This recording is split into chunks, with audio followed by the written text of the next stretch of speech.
À tous l'équipe, ravi de vous retrouver aujourd'hui. Ici c'est Mamos, donc on va se faire un petit point sur la situation du Bitcoin et du marché des crypto-monnaies en général. Donc si tu connais pas la chaîne, ou en tout cas si t'es pas abonné, abonne-toi dès maintenant, c'est super important.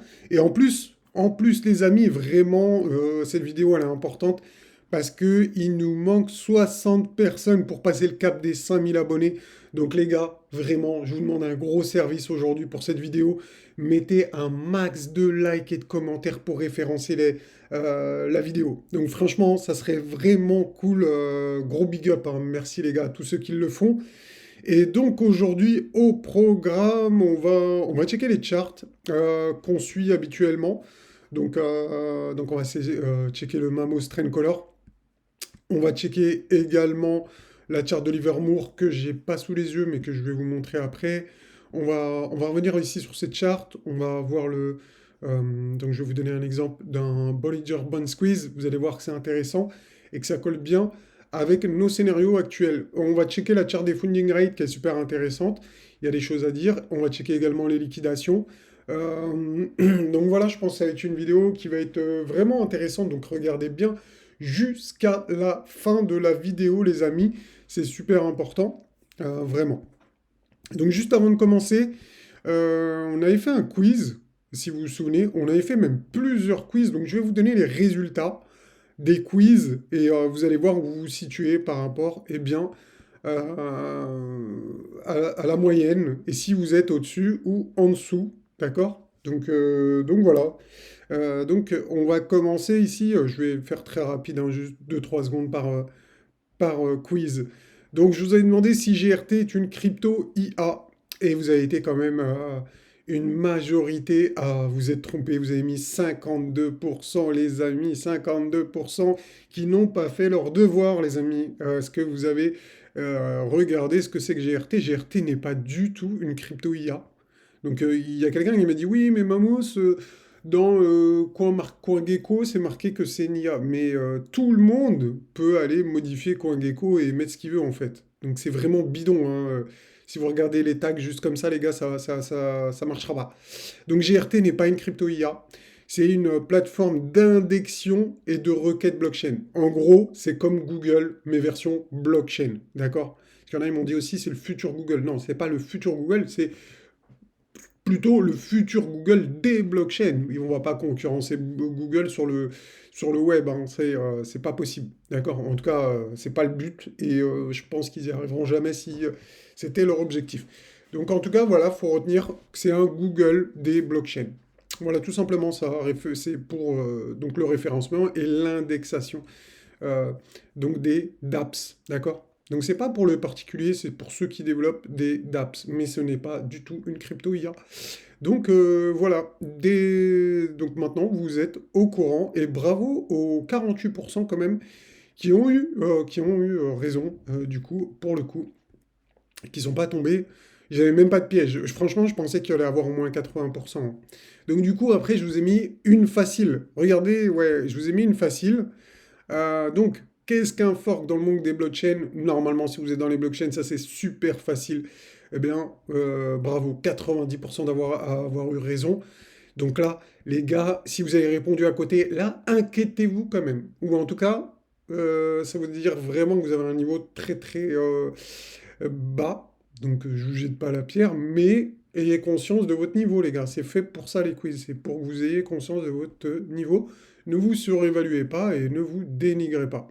Et pour terminer, on a fait qu'entend-on par confirmation de biais? Bon, j'ai mis en anglais ici, je crois, hein, confirmation bias.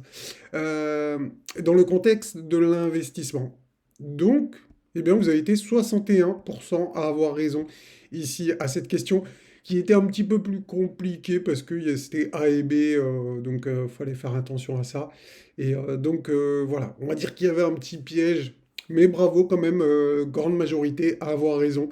Et donc ici, vous avez l'explication du truc. Donc en tout cas, bravo à vous les gars. Donc voilà pour le petit quiz, c'était sympa. Donc je suis content que vous ayez été pas mal à participer. Et puis je continuerai, je pense, de temps en temps à vous faire des petits quiz sympas comme ça. Bon les amis, on va revenir ici sur notre charte de cycle. Donc, bien sûr, enfin, l'objectif de cette charte, c'est eh bien, de voir à long terme. Ok?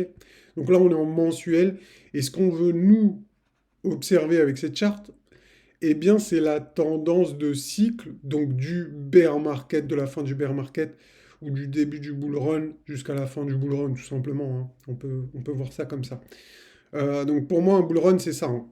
Il y en a pour eux, un bull run, c'est, je sais pas, les trois dernières bougies, les quatre dernières, je sais pas comment ils font.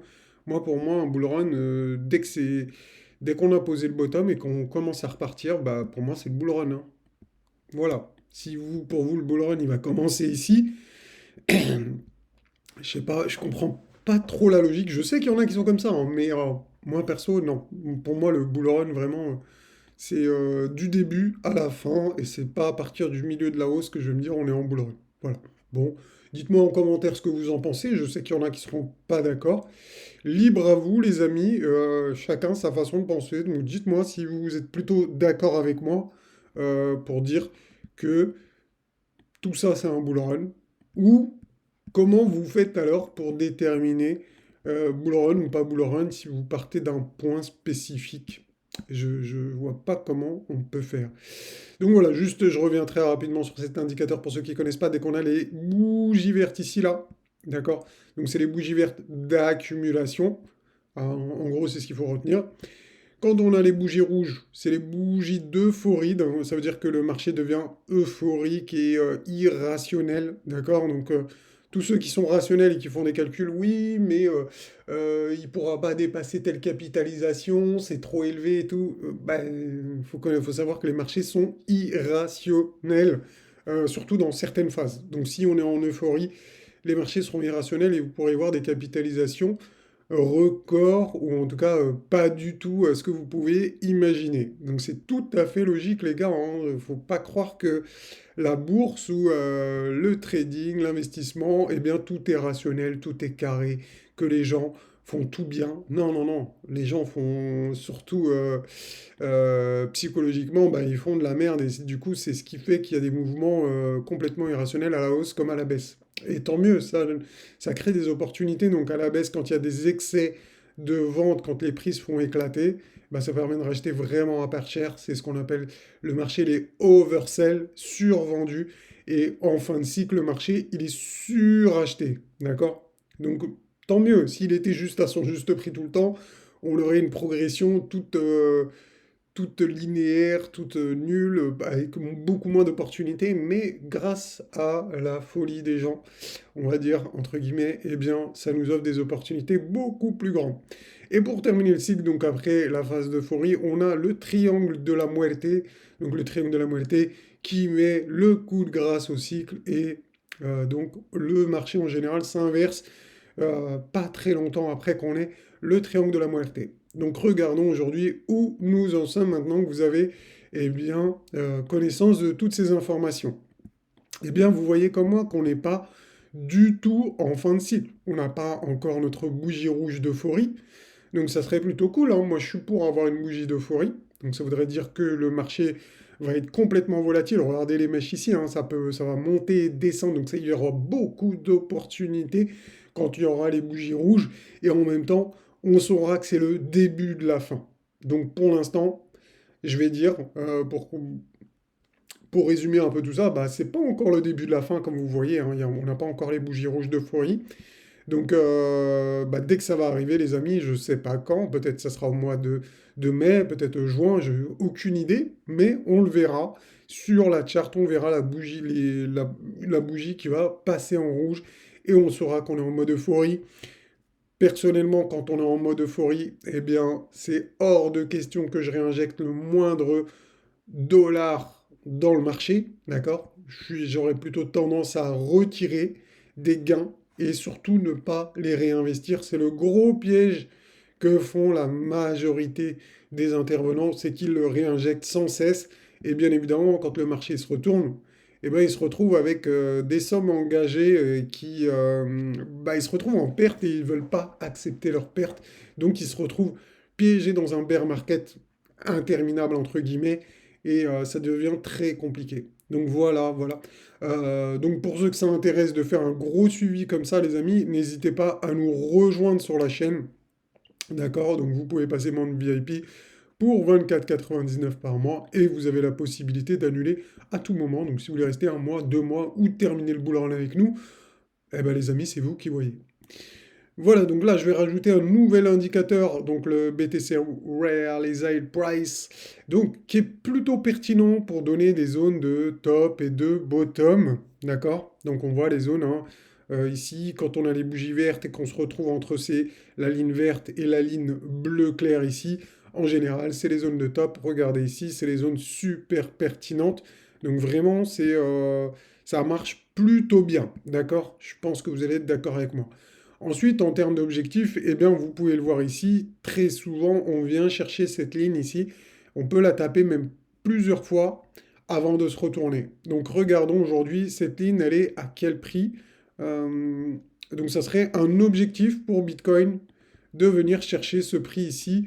Donc là, ça nous donne, bon, aux alentours des 143 000 dollars. Donc, ce qui n'est pas déconnant.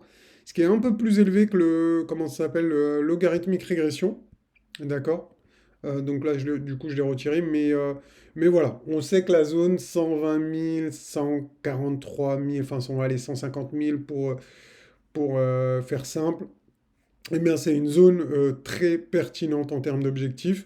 Même on avait vu ici les 110 000, en tout cas, bon, allez, pour faire vraiment simple, entre 100 000 et 150 000, les gars, faut surtout pas réinvestir le moindre euro, faut commencer à retirer ses gains.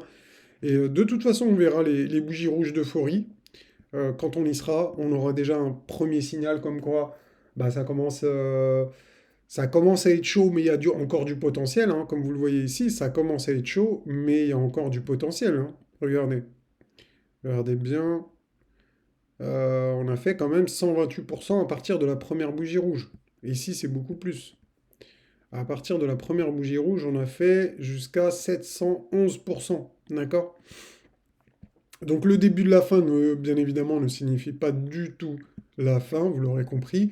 Il y aura encore du potentiel quand on verra les bougies rouges. Mais le triangle de la moitié, là, il n'y a plus de potentiel. En tout cas, le potentiel est vraiment très, très, très, très faible quand vous aurez ici. En tout cas, pour moi, je vous le dis clairement, hein, sans bégayer, c'est le signal où je dois tout vendre mes crypto-monnaies. Je ne garderai même pas 1%. Enfin, en gros, moi, je laisserai le reste aux autres. D'accord? Ça serait vraiment des restes, hein. Il n'y aura pas grand-chose à se mettre sous la dent après ce signal-là. Je préfère avoir tout mon cash, quitte à le mettre à faire du farming et à récupérer des USDT un peu gratuitement. Donc voilà pour cette charte un petit peu longue, j'avoue, hein, plutôt longue. Maintenant, on va aller voir d'autres chartes dont on avait fait le suivi. Si vous vous rappelez ici, la charte de Livermore, bon, pour ceux qui se rappellent, hein, les habitués, ben, vous connaissez les charts, on fait le point, on fait le suivi. Et bien évidemment, c'est des charts long terme, donc on les voit pendant des mois et des mois, hein. C'est pour ça que, voilà, en plus, ça vous laisse le temps d'apprendre, de voir, etc. Donc je pense que c'est intéressant. Donc ça, on avait vu B', hein, d'accord, c'est la fameuse charte de Livermore. Euh, on avait vu le scénario depuis des mois et des mois, peut-être depuis le mois de janvier, je sais plus, fin janvier, début février, qu'on allait probablement revenir au niveau de la TH, hein, on en avait parlé ici, déjà, d'accord, de cette charte. On était quoi? Ouais, c'est ça, janvier, hein, c'est bien ça. Donc depuis le mois de janvier, on est sur cette charte. On avait dit, en tout cas je vous avais dit qu'on allait probablement faire un trading range ici. Eh bien, qu'est-ce qui se passe, les amis? Ben, c'est exactement ce qui se passe, hein. Faisons un zoom ici, sur cette charte. D'ailleurs, je vais enlever ici cet indicateur dont on n'a pas besoin, ni celui-là, du coup. Voilà. Hop, on va faire un zoom. Et vous allez voir que c'est plutôt pertinent. C'est exactement ce qu'on disait, les gars. Trading range ici, ben, franchement, force est de constater qu'on est dans un trading range avant une poursuite de la tendance haussière pour breaker la TH. Donc franchement, le scénario, est-ce qu'il se porte bien pour l'instant? Ben, je ne peux pas l'annuler. Si bien évidemment les choses changent, on annule. Et j'aurais pas peur de faire ça de vous dire que ce scénario, il est invalidé. C'est pour ça qu'on a plusieurs indicateurs et plusieurs scénarios en tête. Euh, il peut y avoir un scénario qui ne tient pas la route, et dans ces cas-là, je l'éliminerai, je vous dirai, je mettrai une croix dessus et je vous le dirai en live. Mais pour l'instant, force est de constater, les amis, dites-moi en commentaire ce que vous en pensez. Est-ce qu'on est toujours là-dedans? Moi, perso, je pense que oui. J'ai aucune raison, mais vraiment aucune raison, de mettre une croix sur ce scénario. Donc, pour le moment, les amis, temporisation sur la résistance, c'est ce qu'on appelle un travail de sap. Donc, on est en train de saper la résistance petit à petit. Euh, Essayer d'engrainer, entre guillemets, des vendeurs, des shorters, pour les piéger ici et les défoncer par la suite, de faire un short squeeze. D'accord? Donc vraiment, ayez cette charte en tête. Tant qu'on reste dans ce trading range, c'est plutôt pour de la continuation haussière. D'accord? Donc je vais voir si j'ai d'autres charts sur Bitcoin ici. Oui, c'est vrai, voilà. Je me disais bien, on avait autre chose. Donc la fameuse parabole dont on avait parlé, et comme vous le savez, bah, cette parabole, elle s'emboîte bien avec les autres scénarios qu'on a vus ensemble au niveau d'un trading range, au niveau de la résistance. Donc je fais comme d'habitude un petit rappel pour ceux qui n'ont pas suivi, et en même temps, bah, ça va permettre à ceux qui ont déjà suivi cette charte, eh bien, de bien ancrer ces connaissances et d'en faire un savoir, d'accord? Donc rappelez-vous, la formation d'une parabole se décompose généralement en quatre bases distinctes, d'accord? Euh, donc il faut savoir que c'est à partir du bas de la base 3 que le prix peut doubler, donc faire 100%, d'accord?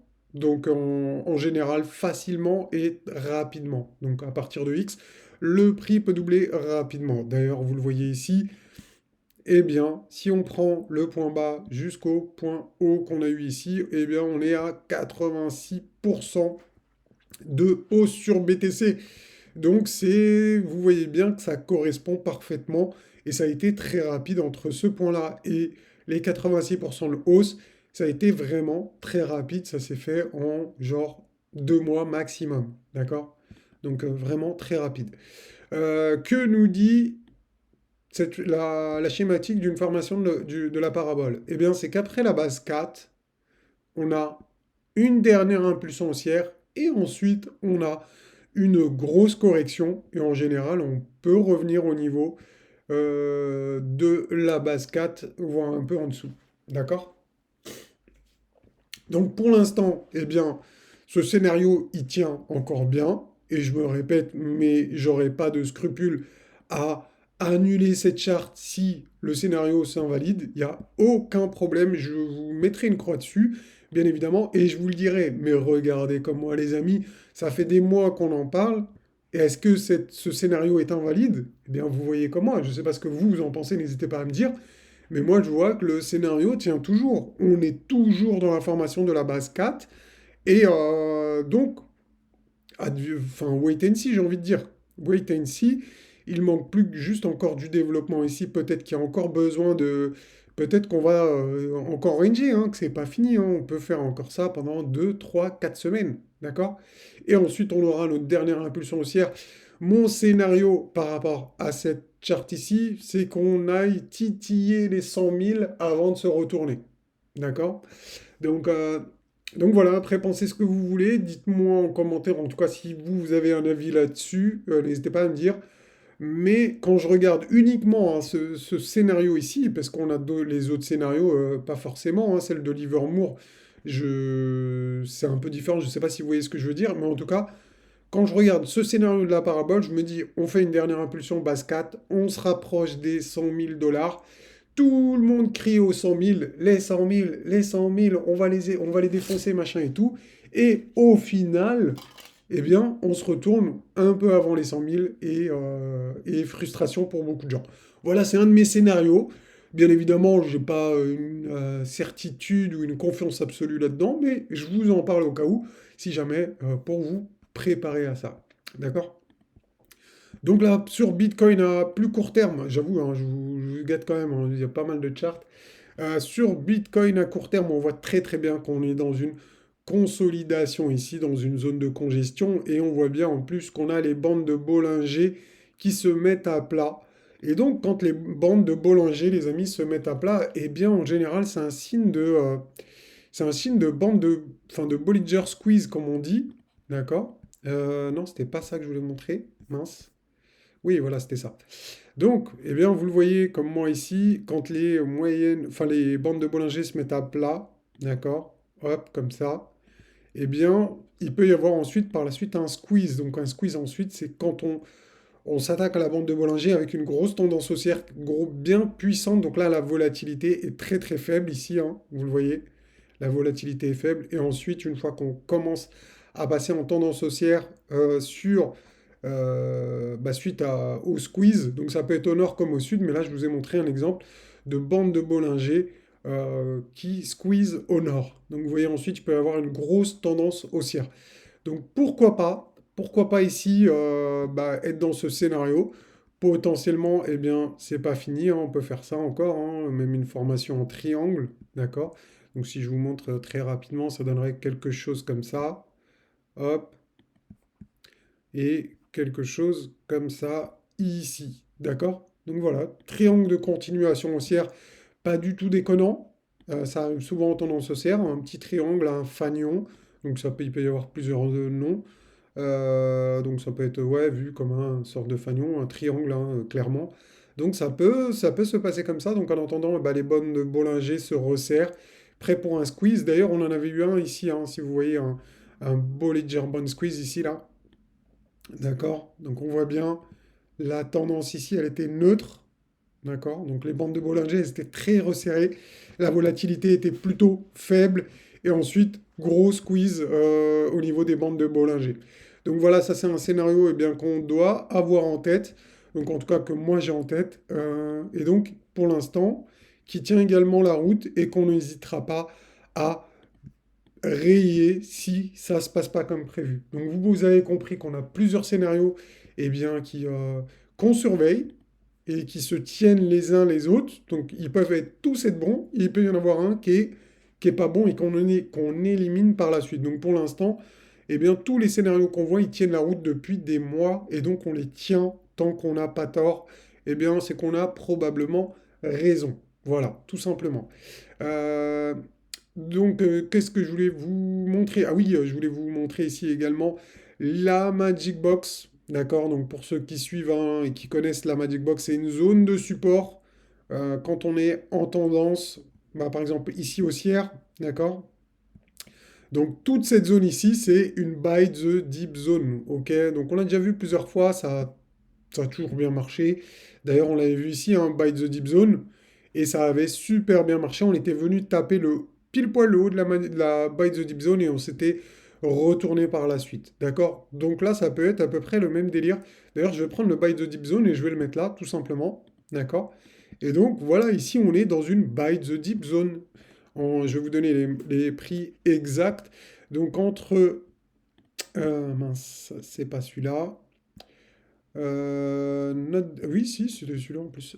Étiquette de prix, donc entre 66 320 et 56 181, c'est la buy the deep zone, les gars. C'est pas une zone de vente, c'est une zone d'achat, de réaccumulation. Et les objectifs, bien sûr qu'on a des objectifs donc, qui sont trimestriels. Donc, ça, c'est-à-dire pour le deuxième trimestre qui va du mois de mars au fin juin.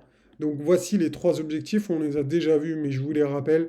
Donc, 83 000, 96 000, j'arrondis, hein, je suis désolé, et 119 000. D'accord? Donc, voilà les trois objectifs trimestriels. Ça ne veut pas dire qu'on va aller toucher les trois, mais on peut aller on va se focus sur le 83, quasiment 84 000, hein, 83 867. Et déjà, si on prend celui-là, on regardera au-dessus le prochain objectif, etc., etc. Donc voilà par rapport à toutes ces charts. Et maintenant, juste pour terminer, les amis, je vais vous donner des indications mucho importante, c'est-à-dire ici les funding rates, qui ont été très très bien nettoyés. Ça fait longtemps qu'on n'a pas eu du vert aussi, des fundings aussi bas sur les alts. Donc c'est plutôt bon signe. C'est le meilleur moment pour réinvestir. C'est quand on est vert ici, hein, vous voyez, quand la couleur verte est majoritaire. Donc là, par exemple, c'était complètement orange, ça puait. Là, il y avait un peu d'orange, ça puait un peu. Là, il y avait beaucoup d'orange, ça puait. Là, il y avait du orange, ça puait. Et regardez là, eh ben non, c'est un des meilleurs moments pour investir sur les altes.